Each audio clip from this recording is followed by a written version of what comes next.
Rumah ada rahsia yang tak semua orang berani bongkar. Malam ni rahsia tu dah terbuka.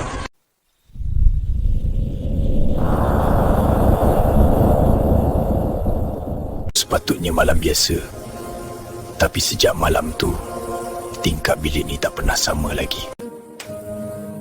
Siapa pula kat luar malam-malam ni? Semakin jelas, tapi bayang tu tak bergerak langsung. Tiba-tiba bayang hilang. Awak buat apa dia ni dekat kat belakang alam ni? Dia ada arwah awak bayang. Manusia muka tak jelas. Tak ada apa pun. Mungkin awak salah nampak.